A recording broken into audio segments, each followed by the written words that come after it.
బాన్సువాడలో జాతీయ రోడ్డు భద్రతా వారోత్సవాలు జరిగాయి। ఈ కార్యక్రమాలను హెల్మెట్ ధరించి జెండా ఊపి మంత్రి జూపల్లి కృష్ణారావు, వ్యవసాయ శాఖ సలహాదారు పోచారం శ్రీనివాస్ రెడ్డి ప్రారంభించారు।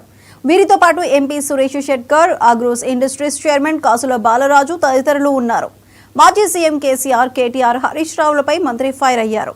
కేటీఆర్ తప్పు చేయకపోతే విచారణకు ఎందుకు హాజరు కావటం లేదని ఎద్దేవా చేశారు। నిజమైన రైతులకు 12,000 ఇచ్చే ప్రయత్నం చేస్తున్నామని జూపల్లి చెప్పారు। కేసీఆర్ కు అవకాశం ఇస్తే రాష్ట్రాన్ని అప్పుల కుప్పగా మార్చిండు, అందుకే ప్రజలు కాంగ్రెస్ పార్టీని గెలిపించారని జూపల్లి చెప్పారు। బీఆర్ఎస్ ప్రభుత్వం ఉన్నప్పుడు ధర్నా చౌక్ లేకుండే, ప్రగతి భవన్ లో కాలు పెట్టే పరిస్థితి లేకుండే, మంత్రులకు ఫామ్ హౌస్ కు వెళ్తే తాళం వేసి ఉంటుండే। అంత దుర్మార్గపు పాలన చేసిన కేసీఆర్ కుటుంబాన్ని రచ్చకీడ్చాలని జూపల్లి ప్రజలకు పిలుపునిచ్చారు।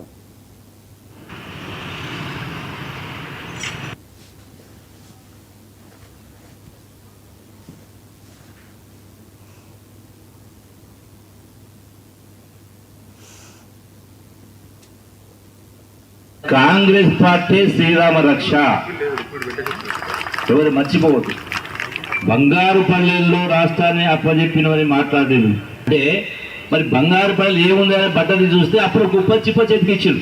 అయినా కూడా ఈనాడు రేవంత్ రెడ్డి గారి నాయకత్వంలో ఈనాటి కాంగ్రెస్ ప్రభుత్వం, ఇందిరమ్మ ప్రభుత్వం, సోనియా గాంధీ గారు, ఖర్గే గారి నాయకత్వంలో చెప్పిన ప్రతి మాటను నిలబెట్టుకునే ప్రయత్నం చేస్తా ఉన్నాం। భరోసా ఇస్తుంది అర్థ సొమ్ము అల్లుడు దానం చేసినట్టుగా గత ప్రభుత్వం ఇష్టారాజ్యంగా చేసింది। సుమారుగా 24,000 కోట్ల రూపాయలు 24,000 కోట్ల రూపాయలు గుట్టలకు, గట్లకు, రోడ్లకు కూడా ఇచ్చేందుకు ఏర్పాటు చేసింది।